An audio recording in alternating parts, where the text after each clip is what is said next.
आप साधुओं को बुला करके प्रधानमंत्री जी घर पे स्वागत कर रहे हैं और एक तरफ मणिपुर जल रहा है, एक तरफ आपके घर के पास बेटियां लाठी खा रही है। ये सत्य के मार्ग पर चल करके हम भारत वर्ष को दिखलाना चाहते हैं कि आखिर से इस भारत में नया भारत हुआ कहाँ, पुराना भारत ही सब कुछ है ना। हमारा बना हुआ जितना डैम है, जितनी एम्स है, जितनी एयरपोर्ट है, जितना BSNL का क्या हुआ, BSNL क्या हुआ कि सर ने मगर मोदी कोई चोर है तो आकर के सदन में मोदी जी अपना बात को रखें। सच्चाई तो ये है ना कि सर ने मगर मोदी है और वो कलंकित काम कर रहा है, तो सर ने मोदी अगर प्रधानमंत्री है तो उसको क्लियरफाई करें सदन में आकर के। आप बेरोजगारी पर बात नहीं कर रहे हैं, सिंगौल पर बात करते हैं। आप टोपी चादर फादर और कृपान तरवाल पर आप सनातन को धर्म से लड़वा रहे हैं। ये कौन सा देश है, कौन सा भारत में आप समस्या समाधान कर रहे हैं, समझना होगा। नमस्कार, बिहार संवाददाता देख रहे हैं आप और मैं हूं आपके साथ साक्षी। इस वक्त मैं मौजूद हूं पटना के गांधी मैदान में, जहां आप देख सकते हैं कि कांग्रेस पार्टी के तमाम कार्यकर्ता मौजूद हैं। आपको बता दें आज 1 दिवसीय मौन सत्याग्रह पे हैं ये तमाम लोग। और आपको बता दें कि केंद्र में मोदी सरकार के खिलाफ इन्होंने मोर्चा खोला है। इनका आरोप है कि जो है लोकतंत्र की हत्या की जा रही है केंद्र सरकार के द्वारा। तो आइए इनसे बातचीत करते हैं। क्या नाम है सर आपका? क्या नाम है आपका? RK सिंह। क्या लगता है कि ये मौन सत्याग्रह आंदोलन करने से कुछ होगा? अवश्य होगा, इसी सबसे तो होगा। उनकी जो महंगाई और बेरोजगारी है, इसी सबसे लोग जानेगा कि कितना महंगाई कितना बेरोजगारी है। आदमी अन्न के बिना मर रहा है घर में। गैस सिलेंडर कितना महंगा हो गया है, जो 500 रुपया कांग्रेस के समय में था, अभी 1400 रुपया 1300 रुपया हो गया है। उसमें भी निकाल लेता है, चोर चोटा तो ये है। क्या होगा, यही सब हो रहा है। मौन सत्याग्रह फिर भी आप लोग बातचीत कर रहे हैं? नहीं, मौन जो मेरा धरना स्थल है महात्मा गांधी के मूर्ति के नीचे, वहाँ पर जितने लोग बैठे हुए हैं सब मौन के रूप में बैठे हुए हैं। मौन के रूप में हम तानाशाही हिटलर शाही भ्रष्ट सरकार का विरोध प्रदर्शन कर रहे हैं। कुछ ही लोग मौन पे है, बाकी नहीं है? जी नहीं, सारे लोग मौन पे हैं। आप लोग तो यहाँ पे मैं देख रही हूँ कितने सारे लोग बातचीत कर रहे हैं। ये तो हमारे धरना स्थल से बाहर के भाग है, तो बाहर के भागों में लेकिन जितने भी हमारे कार्यकर्ता वहाँ पर हैं सब वो मौन सत्याग्रह के रूप में सरकार का विरोध कर रहे हैं। यह सरकार जो है 2 लोगों के पूंजीपति लोगों के हाथ में बिक चुकी है, अदानी और अंबानी। इस देश के सामने बेरोजगारी, महंगाई, तरह तरह का भ्रष्टाचार की नीति जनता मर रही है। लेकिन केंद्र सरकार का कहना है कि एक आर्टिकल के बेसिस पे कैसे कह सकते, कैसे आरोप लगाया जा सकता है देश के प्रधानमंत्री पे? वो गरीब का समूचा पैसा लूट करके विदेश टैक्स का रुपया गरीब के जेब से आता है, किसान के खेत से आता है, और उस पैसा से विदेश भ्रमण कर रहे हैं तो 4 लाख का पोशाक पहन रहे हैं। तो उनके ऊपर आरोप नहीं लगेगा तो किसके? ये अदानी अंबानी का 5,000 लाख करोड़ ऋण माफ़ हो रहा है और किसान को 50,000 तक के ऋण नहीं मिल रहा है। किसान को सिंचाई चाहिए, बिजली चाहिए, यहाँ निवेश नहीं हो रहा है हमारे हिंदुस्तान में। बेरोजगारी का वादा उन्होंने किया था कि 2 करोड़ युवकों का हम रोजगार देंगे, लेकिन कहीं कुछ नहीं है। प्रधानमंत्री विदेश दौरा पर नहीं जाएंगे तो फिर कौन जाएंगे? राहुल गांधी भी तो जाते विदेश दौरे पर। राहुल गांधी अपने निजी कोष से जाते हैं और प्रधानमंत्री जी देश के गरीब के पैसा से जाते हैं। विदेश जाने के लिए उनको मनाहट नहीं, विदेश जाएं, लेकिन उसका एक लिमिट होता है। सिर्फ क्या कहते हैं उसको, विलास भोग करने के लिए नहीं जाएं, देश के काम के लिए जाएं, विदेश नीति के लिए जाएं, देश में इन्वेस्टमेंट के लिए जाएं। राहुल गांधी कैम्ब्रिज में जाके कहते हैं कि भारत का लोकतंत्र खतरे में है, अब विदेश बचाएगा हमें। देखिए, विदेश जाकर के अगर बात कर रहे हैं तो ये इलेक्ट्रॉनिक का ज़माना है। भारत में बोलें या विदेश में बोलें, जो वाकया है, जो वहाँ के लोगों ने पूछा, उन्होंने सत्य बताया। सत्य के रास्ते पर राहुल जी चल रहे हैं। 4000 किलोमीटर उन्होंने चला। राहुल गांधी अपना नाम पैदा करने के लिए नहीं, गांधी परिवार को नाम रोशन करने के लिए नहीं, गरीब जनता जो मर रही है उसके लिए उन्होंने दिखलाने का काम किया। सत्यता उनकी ये कौन सा ऐसा संविधान है, कौन सा ऐसा कानून है, कौन सा ऐसा बात हो गया कि उनको सदन से निष्कासित कर दिया गया?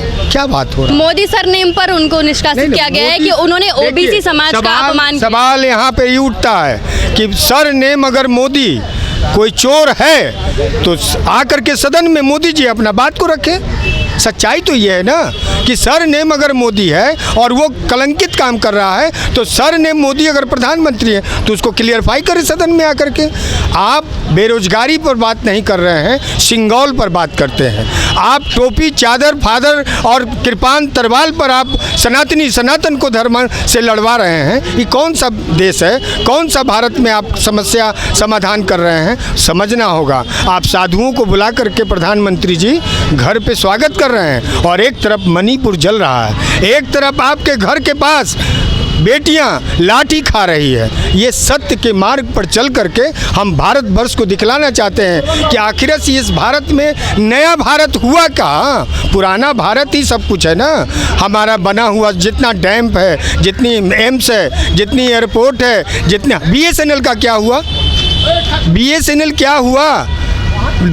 आज उसका एक उदाहरण निकला हुआ है कि नहीं लगेगा और जियो धनाधन लगेगा।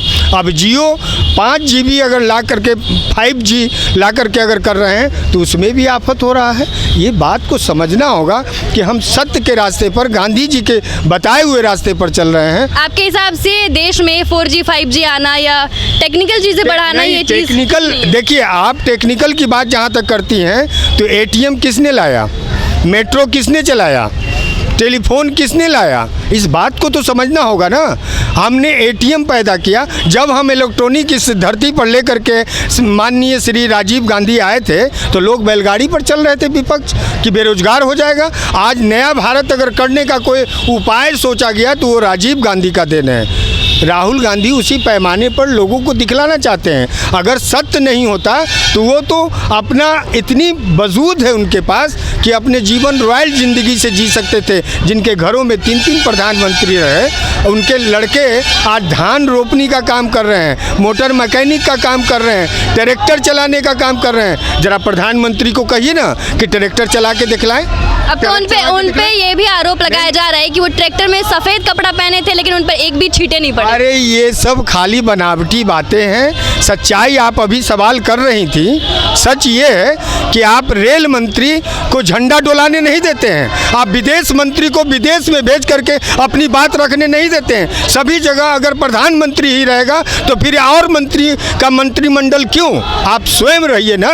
देश बड़ी बुरे हाल पर चल रहा है, इसको सोचना और समझना होगा। आने वाले दिनों में युवाओं को और जनता अब समझ चुकी है, 2024 में बता देगा। अब राहुल गांधी को जो है उनके पुनर्विचार की जो उन्होंने याचिका दायर की थी गुजरात हाई कोर्ट में, उन्होंने खारिज कर दिया हाई कोर्ट ने। तो अब आगे क्या करेंगे राहुल गांधी? सुप्रीम कोर्ट क्या लगता है सुप्रीम कोर्ट भी उनकी बात सुनेगी? बिल्कुल सुनेगी। देखिए, दरअसल आज की जो प्रजातांत्रिक स्थिति है इस देश की, विधायिका, कार्यपालिका और कुछ प्रदेशों में न्यायपालिका भी दबाव के तहत काम कर रहा है। इससे आप इनकार नहीं कर सकती। जहां देश की उन बेटियों का शोषण करने वाला जिन्होंने देश का नाम गौरवान्वित किया, भारत के लिए मेडल लाए, उनका यौन शोषण करने वाला खुले घूम रहा है। ब्रजभूषण पर तो फिर से चार्जशीट दायर की गई है। ब्रजभूषण ने कल ही एक पत्रकार का माइक तोड़ दिया। आप तो देखती होंगी, आप पत्रकार हैं। वो दम्भ, वो अहंकार, वो सत्ता का है। क्या आज तक उसकी गिरफ्तारी हुई? लेकिन कोर्ट ने बुलाया है। आप बात समझिए, कोर्ट ने आज बुलाया है। कोर्ट को आज के 3 महीना पहले बुला देना चाहिए था। उनको जेल में होना चाहिए था। इस देश में नारियों का शोषण करने वालों को पहले फांसी होनी चाहिए। मतलब आप न्यायपालिका पर सवाल उठा रहे हैं कि वो 3 महीने। जज लोया की हत्या को आप क्या समझती हैं? ये न्यायपालिका पर सवाल नहीं है। नमस्कार सर। ये न्यायपालिका पर सवाल नहीं है। हमारा न्याय व्यवस्था तो ऐतिहासिक है, लेकिन लोग डरने लगे हैं। किस चीज़ से डर रहे लोग? देश के माहौल से, धर्मांधता के माहौल से। आपने वो माहौल, वो सौहार्द का माहौल नहीं देखा होगा, क्योंकि आप मेरी बेटी की उम्र की हैं। हम लोग बच्चे थे तो हम लोग हिंदू मुस्लिम नहीं जानते थे। हमारे कई दोस्त, हम लोग एक साथ खाते थे। हम ब्राह्मण के बेटे हैं। और हमारा नाम मुसलमान ने रखा था, घनश्याम। वो समय था। और आज अगर आप हिंदू की बेटी हैं तो आपके बच्चे नहीं खेलते हैं मुसलमान के बच्चों के साथ, उनके बच्चे आपसे डरते हैं। ये माहौल हो गया। ये सपना नहीं देखा था बापू ने, ये सपना नहीं देखा था जवाहरलाल ने, जिसने पूरी जवानी अपनी जेल में दे दी। और राहुल गांधी जैसा सत्य पर चलने वाला, सत्य का रास्ता दिखाने वाले बापू थे, लेकिन सत्य पे चलने वाला, अपने उम्र के अनुभव से मैं एक ही बात बता सकता हूँ कि राहुल जैसा न होगा न हुआ। क्या लगता है सर आपको, केंद्र सरकार का 9 साल पूरा हो चुका है भाजपा का, तो क्या आप लोग बस कहते चिल्लाते ही रह जाएंगे? जी नहीं, हम लोग काम में लगे हुए हैं, देख रहे हैं। हम लोग सत्यवादी हैं। 100 साल के बाद कोई गांधी आया है, वो राहुल गांधी है। क्या लगता है आपको कि आगे कोर्ट अगर नहीं हुआ तो 8 साल के लिए राहुल गांधी चुनाव नहीं लड़ पाएंगे अगर सुप्रीम कोर्ट ने कोई फैसला नहीं सुनाया तो? ये तो उनका तानाशाही है। साध्वी प्रज्ञा, ये तो न्यायपालिका का निर्णय होगा ना तो न्यायपालिका भी दबाव में है। और साध्वी, हम एग्जाम्पल देते हैं, सुनिएगा। साध्वी प्रज्ञा जो MP हैं, उन पर आतंकवादी केस है, सजा याफ्ता है, वो बेल पर है, फिर भी MP है और MP निवास पर। अडवाणी जी 7 साल से MP नहीं है। मुरली मनोहर जोशी 7 साल से MP नहीं है, लेकिन MP निवास पर हैं। ये तानाशाही है, नहीं तो क्या। ये इमरजेंसी बोलते हैं, ये तो परोक्ष रूप से इमरजेंसी लगाए हुए हैं। यहाँ गंगा जमुनी तहजीब थी, ये गौतम की धरती है। संत अहिंसा के पुजारी थे गौतम। ख्वाजा गरीब नवाज की धरती है, जिसको गंगा जमुनी तहजीब को तार तार किया है इन्होंने। क्या लगता है राहुल गांधी इस बार मोदी पे हावी रहेंगे? एकदम भारी पड़ेंगे। भावी प्रधानमंत्री हैं ये, उनके रोकने से कुछ नहीं होगा। कितना तानाशाही है, कितना लालू जी पर, राबड़ी जी पर, तेजस्वी जी पर ED FID सब लगाए हुए हैं। एक बार राबड़ी जी बोली थी, जो हम न्यूज़ में सुने थे, कि हमने घरे में दफ्तर खोल देता। बात सही है। यही तो कर रहे हैं तानाशाही।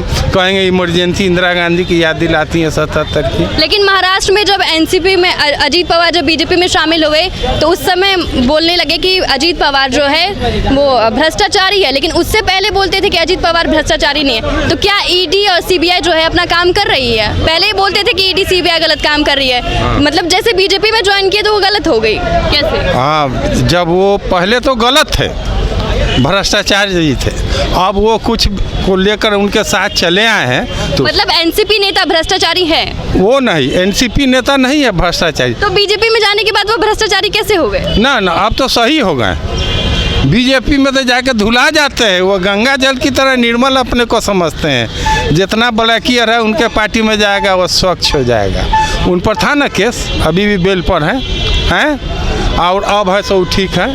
NCP उनका ग्रुप समर्थन दे रहा है। असल तो शरद पवार जी, जिनको चचा के लेकिन आधे ज़्यादा विधायक तो अजीत पवार के समर्थन में। हाँ, तो सब रुपया के बदौलत है, लक्ष्मीकांत प्यारेलाल के बदौलत है। और क्या, आपके जो नेता लोग हैं वो तो रुपया पर बिकते हैं। रुपया पर जनता वोट देता है, ऐसा भी जनता है। तो क्या लगता है कर्नाटक चुनाव में जो कांग्रेस जीती है वो रुपये की बदौलत जीती? जी नहीं, रुपया के बदौलत नहीं, सच्चाई के बदौलत। जनता वहाँ की बहुत बुद्धिजीवी है, पढ़ी लिखी जनता है। वो सोच समझ कर वोट दी है, अपना वोट बर्बाद नहीं की है। तो आपने देखा कांग्रेस के तमाम नेता जो है केंद्र सरकार पर हमलावर नजर आए और उन्होंने कहा कि 2024 के लोकसभा चुनाव में राहुल गांधी मोदी पर भारी पड़ेंगे। आपकी इस वीडियो पर क्या राय है हमारे कमेंट बॉक्स में ज़रूर बताएं और इसी तमाम खबरों से अपडेट रहने के लिए देखते रहें बिहार संवाददाता। कैमरामैन दीप के साथ मैं साक्षी, पटना।